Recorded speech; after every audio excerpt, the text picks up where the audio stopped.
Hi friends, welcome to Rihansi blogs. ఎట్లున్నారు? మంచిగా ఉన్నారా? మేమైతే మస్తు ఉన్నాం.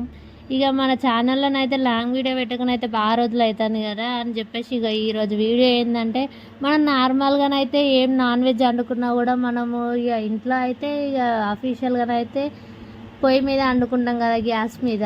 అది కామన్ అయిపోయింది. ఇక మనం డిఫరెంట్గా చేద్దాం, ఊకే పొయ్యి మీద గ్యాస్ మీద ఏందని చెప్పేసి మేమైతే కట్టెల పొయ్యి మీదనైతే ఫిష్ ఫ్రై అయితే ట్రై చేసిన. అది ఎట్లా చేసినాం ఏంటి అంటే, ఇక చేప ముక్కలు అయితే కొట్టించుకొచ్చిన తర్వాత దానికి మసాలా అన్నీ యాడ్ చేసినాం. అందులో వేసే ఐటమ్స్ అన్నీ యాడ్ చేసి అయితే ఒక 20 మినిట్స్ అయితే ఇక పక్కకు పెట్టినాం. అన్ని మసాలాలు అయితే దానికి ఫిష్ ముక్కకు అయితే పట్టినాయి. ఇంకా కట్టెల పొయ్యి మీద అయితే పెద్ద ముక్కుడు అయితే పెట్టినాం.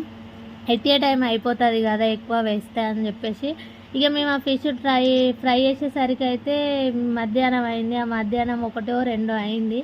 ఆ టైంలో పైన ఎండ, ఇక్కడ కట్టెల పొయ్యి ఇక వేరే లెవెల్ ఉందనుకోండి.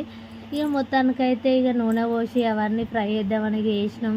వేసినాకనైతే ఇక మంచిగా కాలినాయి. ఇంకా అవి చునిగిపోతాయి కదా, అందుకోసం నేనైతే గారెల పుల్లతోనైతే తిప్పుతూ కాల్చుకోవాలి. ఎందుకంటే మనం పెట్టే టైం గంటతో తిప్పినామనుకో అవి విరిగిపోతాయి కదా, ఫిష్ అనేది బాగా మెత్తగా ఉంటుంది కదా. ఇంకా మనం ఫ్రై చేసుకుంటే కొంచెం గట్టి పడుతుంది పీస్. ఇక అట్లా అయితే తీసేసిన. ఫ్రై చేసిన తర్వాతనైతే ఇక మొత్తం తీసిన. ఇంకా తీసిన తర్వాతనైతే ఇక రిమైనింగ్ ఫిషెస్ కూడా వేసుకొని అయితే రిమైనింగ్ అన్నీ అయితే కాల్చుకున్నా. ఇక గార్నిష్ కోసం అయితే ఆనియన్ ఇంకా మిర్చి ఉంటాయి కదా, మిర్చి అయితే వేడి వేడి నూనెలను అయితే వేసి తీసినాము, ఉప్పు వేసినాము.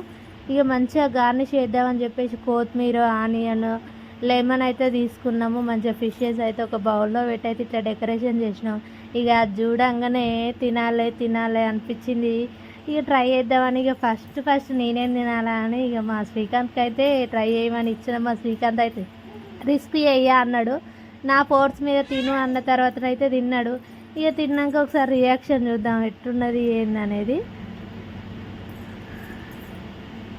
మొత్తానికైతే కంప్లీట్గా సక్సెస్ అయింది. చాలా బాగుంది. Thanks for watching.